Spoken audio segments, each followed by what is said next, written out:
this morning. They were soaring this morning, but just like how we notice a lot of things that changes in the market.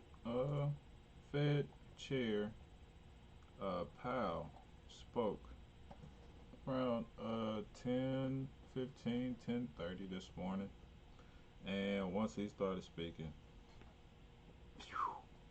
stock started going down a little bit.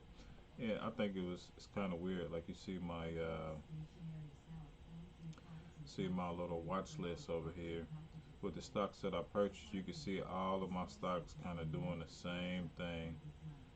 Uh, Even in my watch list, they kind of got the same pattern going down before they go back up. And then you look at the opposite pattern of the UVXY, and it was going down, and then all of a sudden it shot up, and it started shooting up around the time that the Fed chair Jerome Powell started speaking. So he was scheduled to come on around 10:15. I think he got there at 10:30, but once he started, 11 o'clock, this started going all the way up, and these are the shorts. Shorts go the opposite direction of the market, especially the S&P 500. So if we take a look at the SPY and look at the pattern that the SPY was going in, should be the exact opposite of that short. The SPY is currently up, but it had a drastic fall during the time that he was speaking. But look, market opens, doing fine, and all of a sudden, around 10:30, starts going down. Now it's on its rise right back up because it's not any new news that was explained. It was news that was already um, shared previously. It's just they're updates, and people get scared of these updates because they think something new is going to be said, and that's not always the case. So let's hear a little bit of what he was talking about. Just a little bit, not a lot.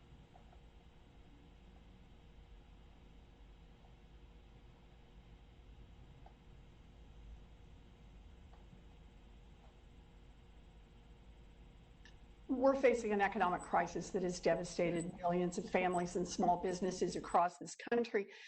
2 weeks ago, many people celebrated the latest job numbers, which showed a dip in the overall unemployment rate.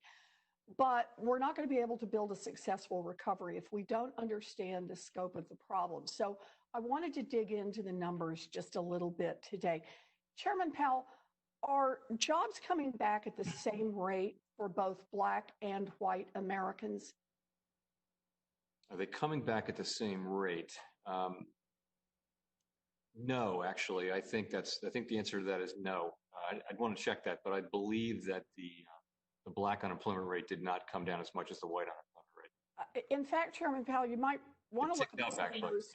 I was going to say, as I understand it, white unemployment fell to 12.4%, while Black unemployment actually rose. Ticked up 16.8%. Is that right, Mr. Chairman? The tenths numbers. I would have known that the day after the report, but yes, in principle, right on that's the direction. Right. That is, it came down for white Americans and it went up slightly for Black Americans. That is correct in the May report. Yeah.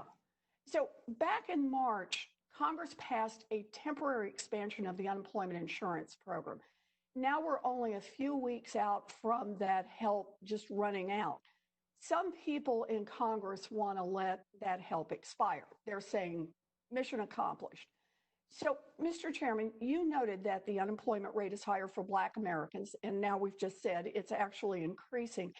If Congress lets unemployment insurance benefits expire, which families are going to find it hardest to pay their bills, to make rent, or to afford groceries?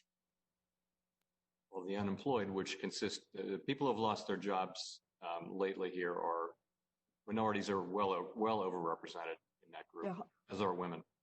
So let me just ask, Mr. Chairman, this crisis has been hard on millions and millions of Americans, and I know you've been thinking a lot about this issue.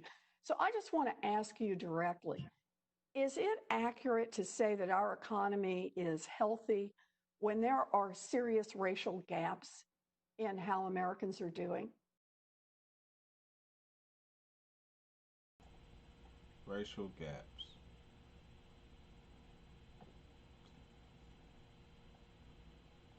She just put him on blast, huh? Put him on blast.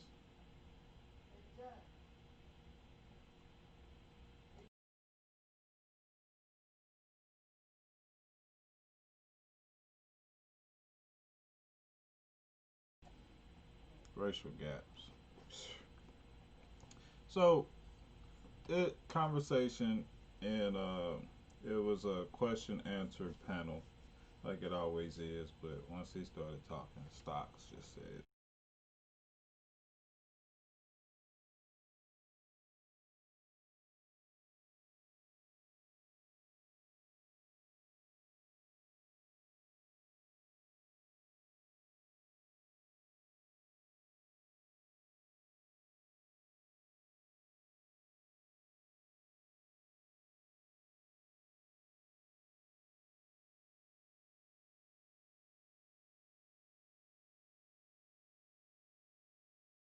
And I think I said, yep, I knew they were going to go down today because of him speaking on Tuesdays. I just didn't know what exact time he was speaking until I watched the news this morning. They said he was scheduled to come on at 10:15.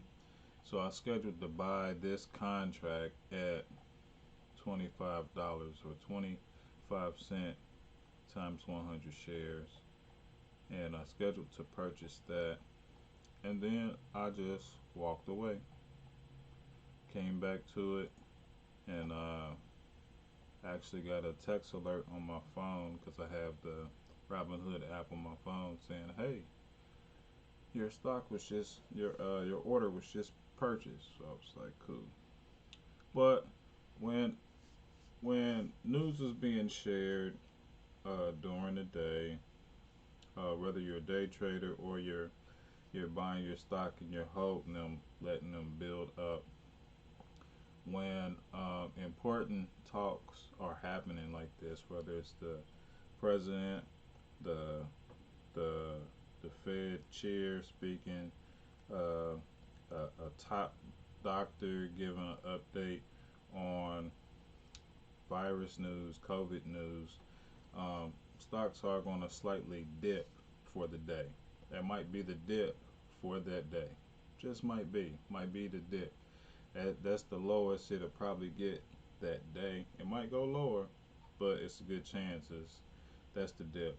And that is one of the good times that I would like to take advantage of and start buying individual shares, the ones that I plan on holding. Same thing with making any type of option choices, whether I'm buying a put or buying a call. Um, if I'm buying a call, that is the point that I want to buy the call at. So just a update, a heads up. Remember the book for today. It is um, Money Master. Money Master the Game by Tony Robbins. So actually a good read. Um, if you listen to the audio book, I think it's on Audible. It's actually Tony Robbins reading the book, and you know he's an energetic guy. So that's the book for the week. I'll see you guys tomorrow. Be safe, care for the ones you love, and love the ones you care about. Peace. Downstream, dead fish.